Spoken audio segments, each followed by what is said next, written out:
Tal como nós falámos há pouco, hoje aqui em Portugal comemora-se o 25 de Abril, o Dia da Liberdade,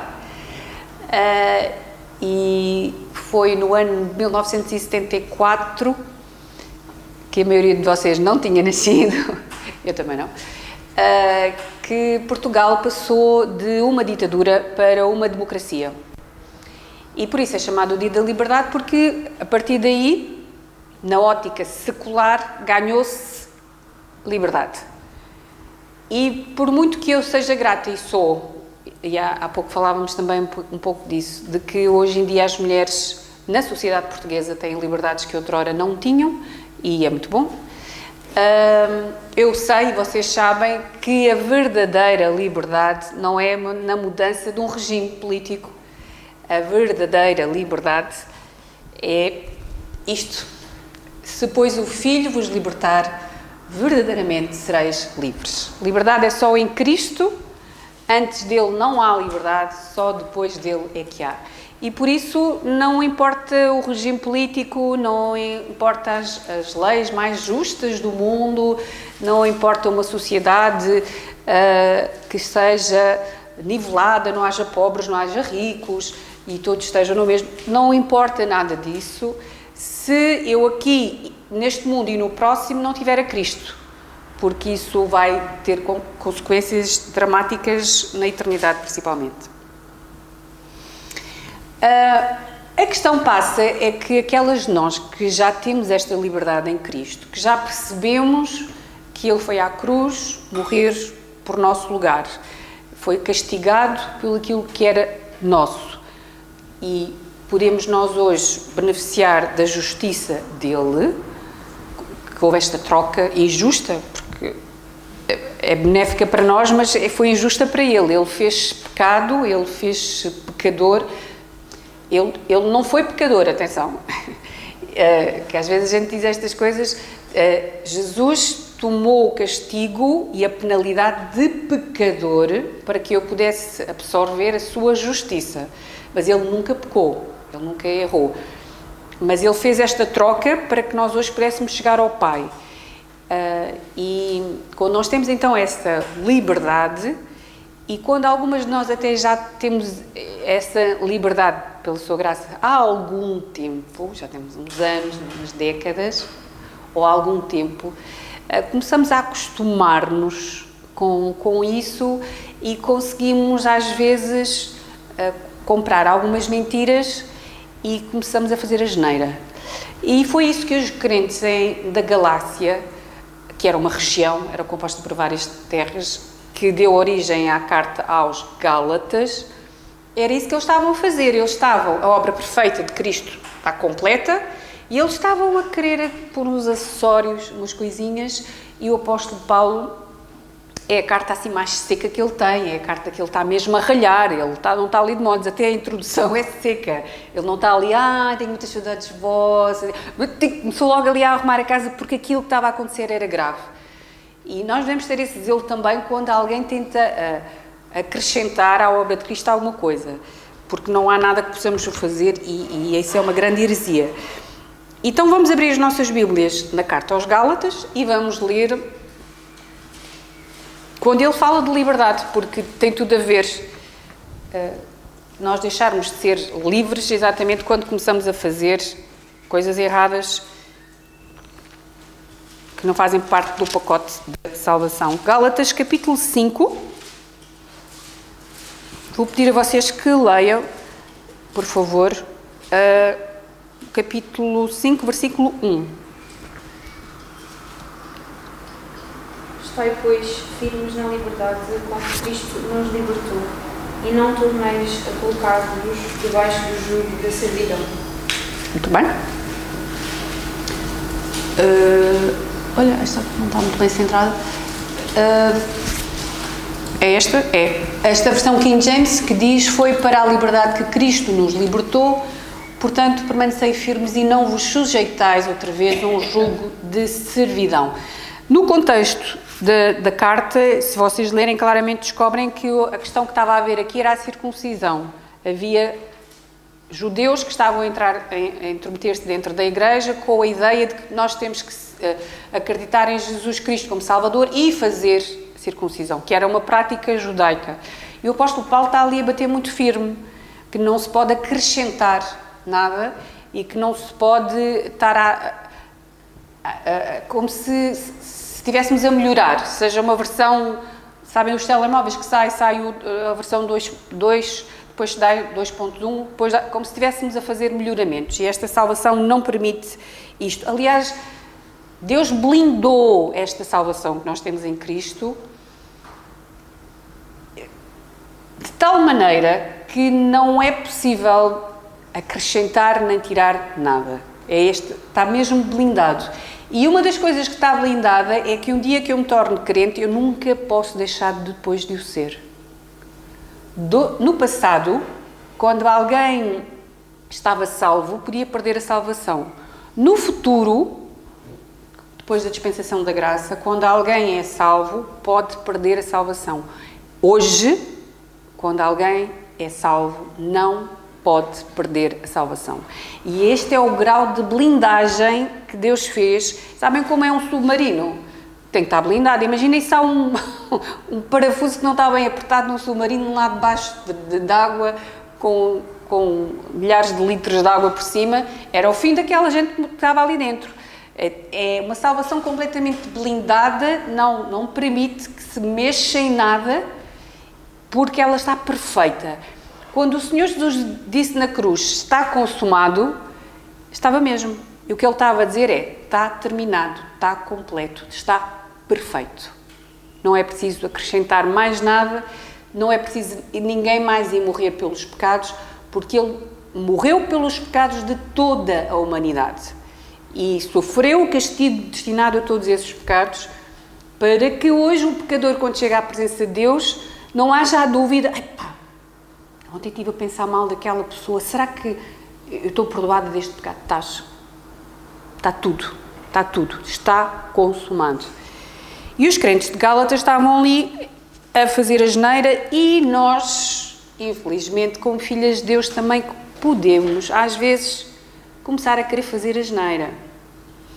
Então, começamos a criar assim um género de umas regras e começamos assim a querer pôr níveis de espiritualidade e dizemos assim, olha, eu já sou crente há muito tempo e já sou madura e já tenho estado a crescer e para mim o que está certo é isto. Quem não faz como eu é porque não é maduro e porque não é espiritual.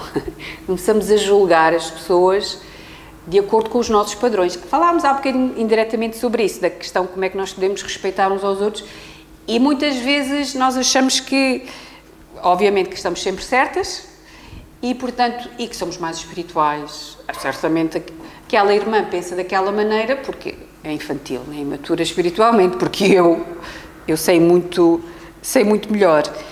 E só um à parte, é um exemplo simples, mas só para mostrar como o nosso coração vai sempre a estas coisas. O meu carro estava muito sujo. E para eu dizer que o meu carro estava mesmo muito sujo é porque ele estava mesmo muito sujo. Eu não sou daquelas que dando e me leve vai lavar o carro. É contra os meus padrões. O carro está muito sujo, que é para eu depois ver a mudança. Uau, agora sim. Então, é a minha testemunha que é esse o meu padrão. E o meu carro estava mesmo muito sujo. Porque eu estas pólens, estas poeiras, estas coisas. E eu achei que aquilo estava já vergonhoso. Então eu fui lavar o carro hoje. Depois de ter lavado o carro, fui fazer umas compras e passei pelos carros na estrada e eu, olha aqueles carros tão sujos. O meu carro hoje de manhã estava igual ao pior, mas é aquela noção de como é que há pessoas que deixam o carro ficar assim. Eu, do alto da minha limpeza, já estava a julgar os outros. E nós fazemos isto. É aquela questão de, parece que eu sou mais, mas és igual ao pior. E eu estava literalmente a ser igual ao pior há meia hora atrás. Mas é aquela noção do coração humano de achar-se sempre certo e que os outros são inferiores e piores. E isso chama-se, irmãs, legalismo. É esta coisa de nós estarmos a querer fazer regras, coisas que não estão na Bíblia. E os fariseus, no tempo do Senhor Jesus, e desde o início, que que a seita dos fariseus fazia isso, que era, pegavam no Deuteronômio, que tem muitas regras, e ainda acrescentavam mais. Como é que se lavava as mãos, da esquerda para a direita, quantas gotas de água tinha que cair, quanto tempo tinha que se esperar, tudo uma série de rituais que Deus não tinha estipulado. E eles começaram a pôr esses pesos, essas coisas, e nós também às vezes podemos começar a fazer isso. E o que é mau no meio disto tudo? De estar a fazer isso? É que estamos a querer pôr Deus dentro de caixas fixas, estamos a querer domesticar Deus e limitar Deus e a achar que conseguimos prever sempre Deus. Porque achamos que é sempre aquela regra de causa e efeito. Eu faço sempre isto igual e Deus vai-me responder assim. Se eu for uma boa menina e portar-me bem, eu der dinheiro na igreja, eu oro, eu leio a Bíblia todos os dias, então Deus vai-me... E estão a ver como esta mentalidade não está certa. Deus não nos deve nada. É tudo na sua graça que o faz. E o que Ele quer de nós é que dependamos dEle e tenhamos atentas à sua voz para depois fazermos. Não é uma questão de ritualismos, não é por fazer isto sempre, que Deus vai fazer sempre. E isto depois gera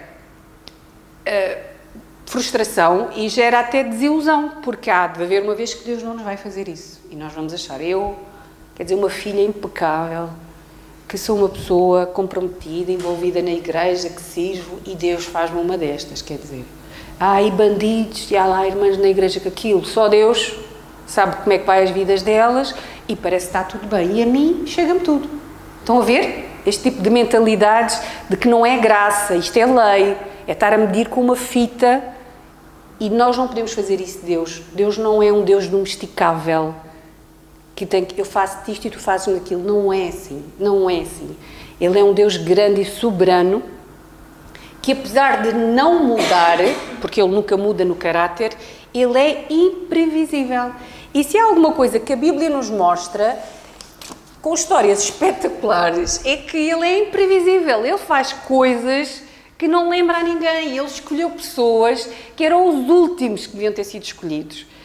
E Ele escolheu-os. E Ele faz, e Ele opera, e de uma maneira sempre de esticar muito. Porquê que Abraão só foi pai aos 99 anos? Porquê que Sara só foi mãe acho que ela era 10 anos, ele foi pai aos 100, acho que ela foi aos 90. Ela podia ter, porquê que ela não foi mãe aos 70? Já era difícil. Porquê que Deus esticou ali a corda até ao impossível para fazer? Porquê que foi um menino que matou um gigante? Porquê que foi uma rainha que salvou um povo? Porquê? Estão a ver? Porquê? Porque Ele é Deus. Porque Ele pode. Porque Ele conhece os corações. Porque Ele sabe. E a maior de todas as perguntas é porque é que Ele deu o seu Filho perfeito para morrer por uma humanidade pecadora. Porquê? Porque Ele é Deus. E nós não domesticamos este Deus. E não colocamos regras do género, eu faço isto, então Deus tem que fazer aquilo. Não é assim. A relação connosco, entre nós e Deus, não é assim. É uma relação de amor, de gratidão e humildade. O que é que queres, Senhor, que eu faça? Eis-me aqui. E não nunca de presunção, nem para com Deus, nem para com o próximo. Porque depois o legalismo faz-nos isto, faz-nos comparar com os outros, temos a ideia de superioridade e faz-nos competir com os outros. A outra faz e ela foi para a cozinha lavar pratos e eu vou lavar os pratos e vou lavar o chão. Do género de ser mais. Não é essa a postura, não é isso que Deus quer.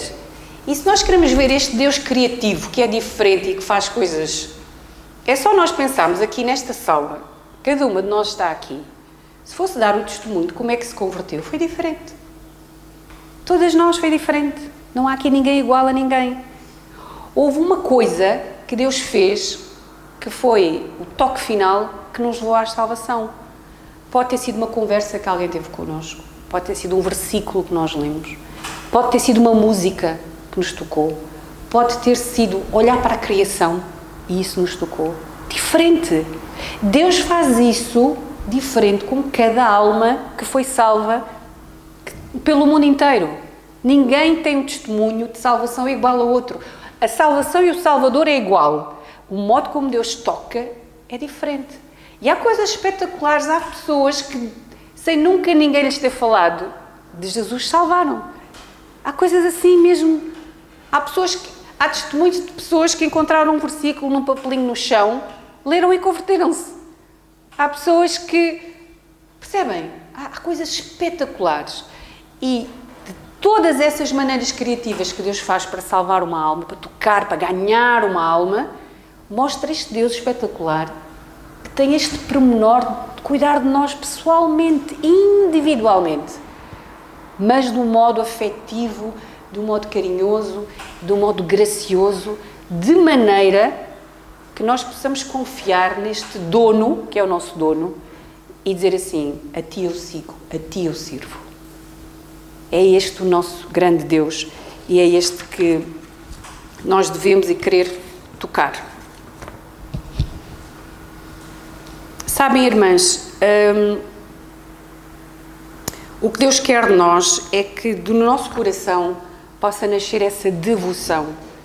E falando um bocadinho também daquilo que nós já falámos há 2 meses, das raízes, tínhamos raízes alicerçadas na palavra e possamos estar na dependência constante dele, sabendo que quando Deus faz algo na nossa vida de bom e até o que nós chamamos de mau, Ele está a ver as coisas num panorama que não é o nosso. E Ele está a ver questões que vão afetar gerações que ainda não nasceram. Deus hoje já está a fazer aqui coisas que vai afetar a vida do Tiago que ainda não nasceu. Porque Deus, quando vê as coisas, está a ver num alcance muito maior. Então nós temos que confiar que Ele sabe o que é que Ele está a fazer. Ele sabe o que é que está a trazer à nossa vida. Ele sabe o que é que Ele está a tirar da nossa vida. Porque Ele está a ver as coisas numa ótica da interrelação que existe entre 1001 pormenores, que nenhum computador e nenhuma inteligência artificial consegue juntar as peças como Ele consegue. Porque Ele junta o passado, o presente e o futuro. E quando a Bíblia fala este versículo que vocês tão bem conhecem, eu até vou andar para a frente num... isto encravou aí alguma coisa?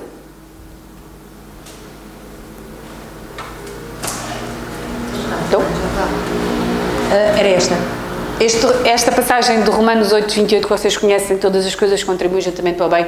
Esta é a versão King James. Estamos certos que Deus age em todas as coisas com o fim de beneficiar todos que o amam, dos que foram chamados conforme o seu plano.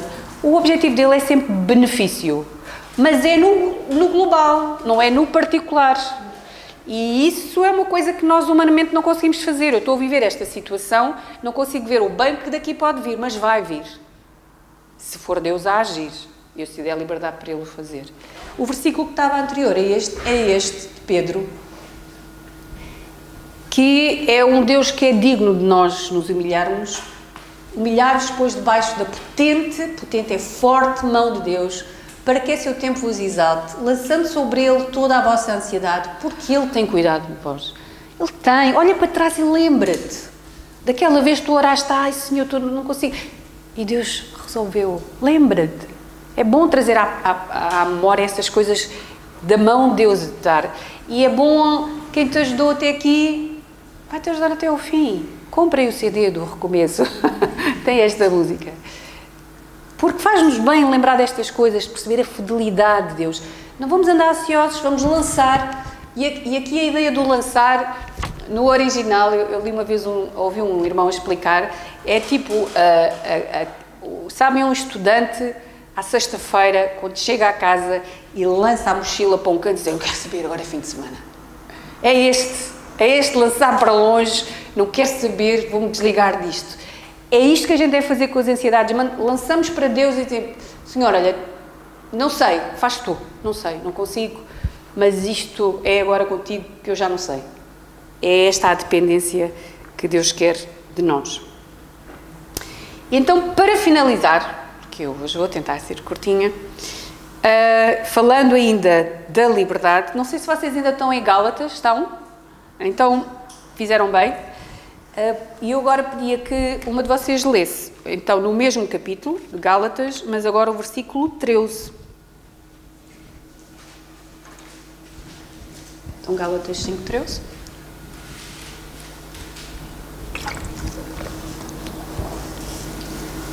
vós, irmãos, fostes chamados à liberdade.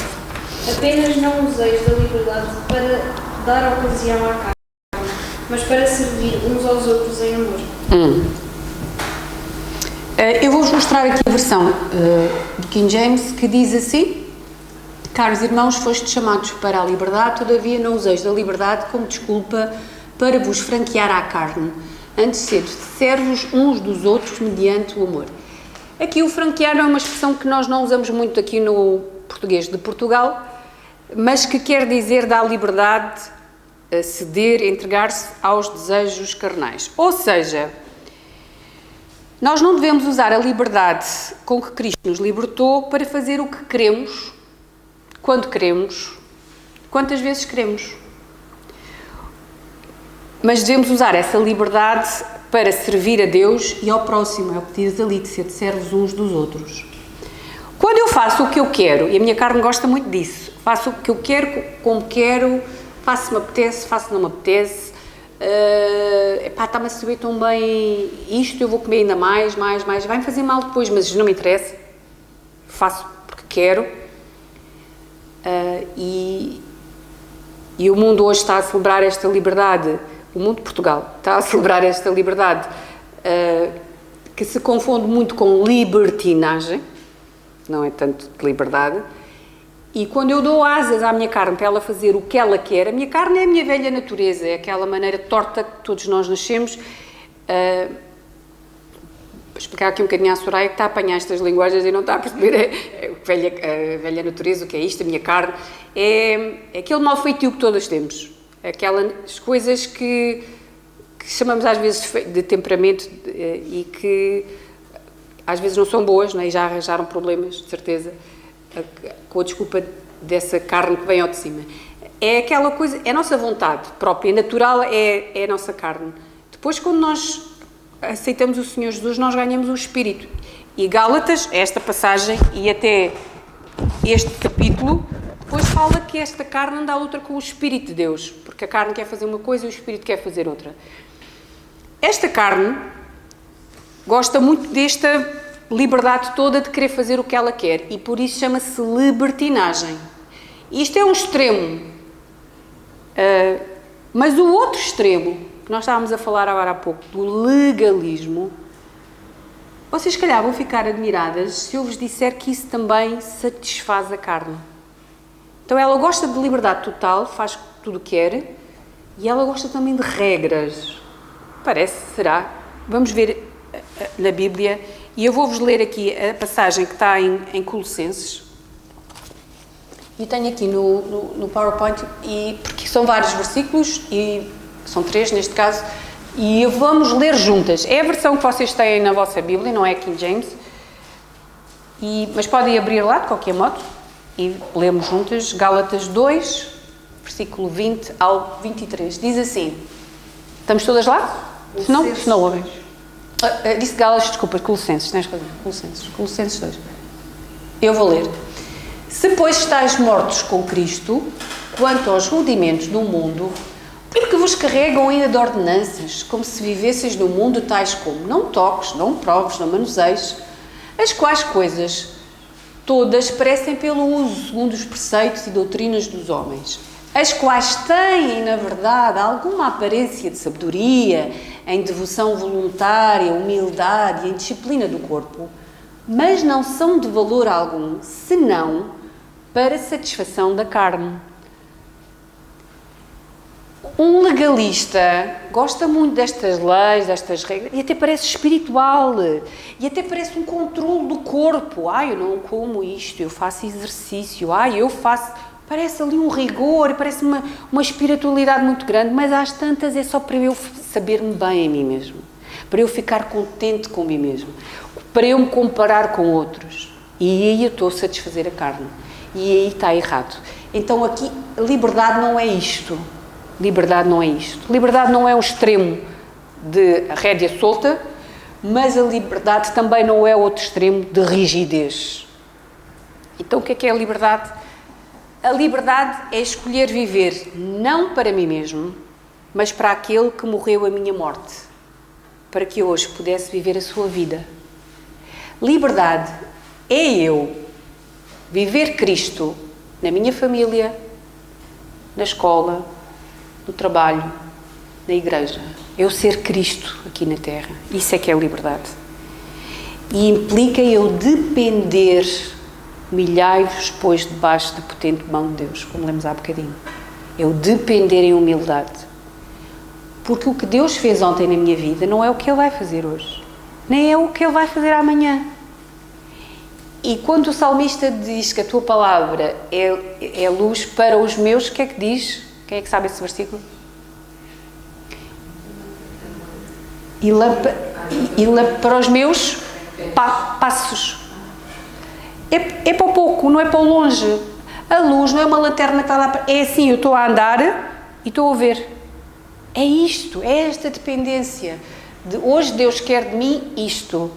Amanhã eu vou estar na dependência, Senhor, o que é que queres que eu faça? Não é só porque eu já fiz isso ontem que eu agora tenho que fazer hoje e tenho que fazer amanhã.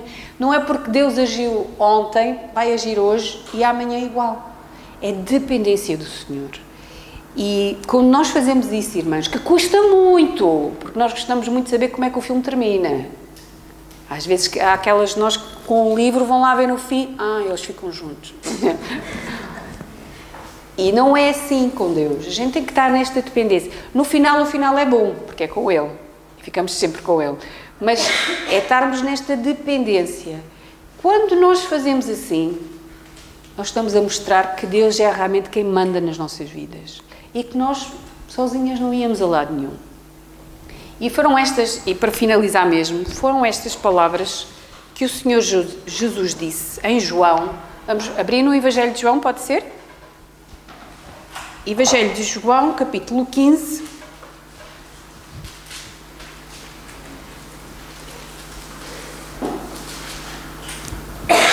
E é o versículo 5.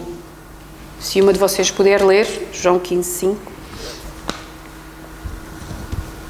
João testificou dele e clamou dizendo: este era aquele de quem eu dizia. Não deve estar bem.